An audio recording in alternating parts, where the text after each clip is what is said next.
Mga nanay, mga tatay, kayo ba ay nangungutang online? Dapat alam natin ang ating mga legal na responsibilidad at karapatan sa papasukin nating loan. Kaya diretsyong talakayan na tayo ngayong umaga kasamang legal expert na si Attorney Michael Datario. Good morning, Attorney Mike, and welcome to Mornings with GMA Regional TV. Good morning, Ma'am Joanna, at good morning sa ating mga tagapanood. Utang, kailan ba ito nagiging saklaw ng legal grounds? Okay. Kailangan natin tandaan na pag tayo ay umutang, ito ay isang contractual relation. No, bagamat ito isang civil relations lamang, tandaan din natin na kapag meron ng mga commercial documents na involved at napapasok na o saklaw na ng criminal law, ay nagiging subject tayo ng criminal prosecution. Ito yung tinatawag natin na criminal complaints. So, bagamat sinasabi ng iba na walang nakukulong dahil sa utang, kapag meron ng mga commercial documents na involved, gaya halimbawa na pag-i-issue natin ng cheque, at hindi natin ito pinondohan at tumatalbog, no, tayo ay nasasaklaw na ng violation ng Batas Pambansa bilang 22. Okay. At ang rampant ngayon, Attorney Mike, itong tinatawag na online loan. Kailan ito nagiging legit o racket lang? Kung papansinin natin itong online loan, no, normally kasi pag sinabi mong utang, talagang harapan. Nakikita mo yung kanino ka umuutang at ikaw na umuutang. Itong online, tandaan din natin na una, may nilalagdaan ba tayo o wala. So makikita mo rin dito na ikaw mismo kasi yung pumasok doon sa usapin na yan. No? So hindi mo pwedeng takbuhan din yung pananagutan mo. Maaring naiistorbo ka pero pinili mo ito. No? Okay. So sa bawat obligasyon, may karapatan, meron ding pananagutan. Okay. Attorney Mike, kasi normally pera talagang pinag-uusapan pag utang karamihan, no? Sa isang nagpapautang at umuutang, technically, magkano ba dapat ang interest na sinisingil? Kung hindi naman siya isang company, isang tao lang na nagpapautang. Okay. Pagdating kasi sa interest, unang-una natin kailangang tandaan dito, Ma'am Joanne, no?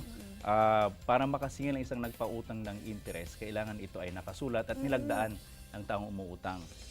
Whether ang isang interest ay unconscionable or not, ay kung titingnan natin, no, sa mga desisyon ng korte, sila mismo yung nagde-decide, no, whether nasa disparity itong nagpautang at pinapautang. May mga korte decision tayo na nagsasabing unconscionable yung interest na ipinapataw. Pero kapag ang partido naman ay nag-agree, no, sa interest na to, madalas ipinapataw naman.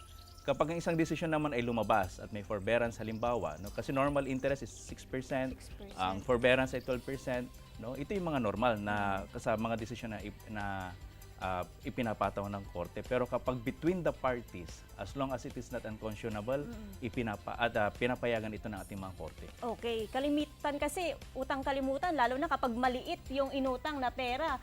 Pero baka may technicalities lang tayo, Attorney Mike. Magkano ba dapat yung kailangan ng may sulat? Ayun. Well, ordinarily, no, and generally speaking, anumang klaseng transaction o kontrata ay valid in any form.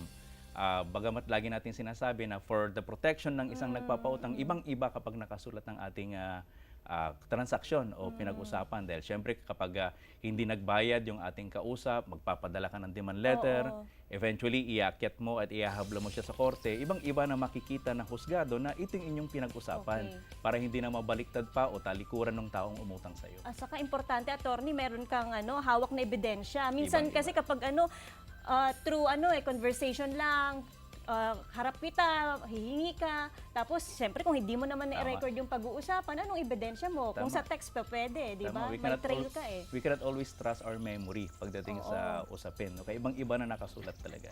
Di ba? Sabi ko, may utang ka pa sa akin, wala kang ebidensya. Wala na, patay na yung nagpautang. Nako, Attorney Mike, sa usapin ng financing sa mga motorsiklo o sasakyan, paano po ang loan o credit agreement? Ayun. Pagdating naman sa usapin ng paggamit ng mga sasakyan o ng ibang ng pag-aari halimbawa, pwede naman natin itong gawing collateral, no, sa mga utang. Kapag lupa halimbawa yung ginagamit natin na collateral, no, nagkakaroon tayo apart from the loan obligation, meron kang accessory contract of real estate mortgage o sa paggamit ng sasakyan halimbawa, yung ating tinatawag na chattel mortgage. At kapag hindi ka nakabayad, no, ito yung i-foreclose or subject ng replevin para kunin itong pag-aari mo, no, para at gamitin para maging kabayaran, i-auction at maging kabayaran ng iyong pagkakautang. Nako, importante talaga yan. Bukod sa papel, collateral, kung sakali mang alam mo na yung tao na hindi talaga magbabayad. Nako, Attorney Mike, ano ang ating mensahe sa ating mga kapusong umuutang, uutang at uutangan? Ayun.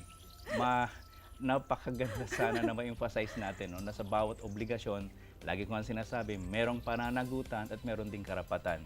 Ang isang nagpapautang may karapatan na maningil, ang umuutang may pananagutan na bayaran. At napakaganda sana kung ang ating transaction ay nasusulat para malinaw sa parehas na partido, magkano ba yung dapat bayaran, may interest ba na nakapataw, at kailan dapat bayaran. Oo. Sa mga nagpapautang, kapag alam niyong hindi na magbabayad, wag nang pautangin. Sa mga hindi makabayad, alam naman natin na nandiyan ang ating mga husgado. Meron tayong procedure sa korte, whether it is a small claims or an ordinary civil action for collection of sum of money, no? Or kung meron pang cheque na issue, yan, alam natin na saklaw na ito ng ating Batas Pambansa bilang 22. Okay. Maraming salamat, Attorney Michael Datario. Ingat po kayo palagi. Maraming salamat. Diyan lamang po kayo mga kapuso, magbabalik ang Mornings with GMA Regional TV.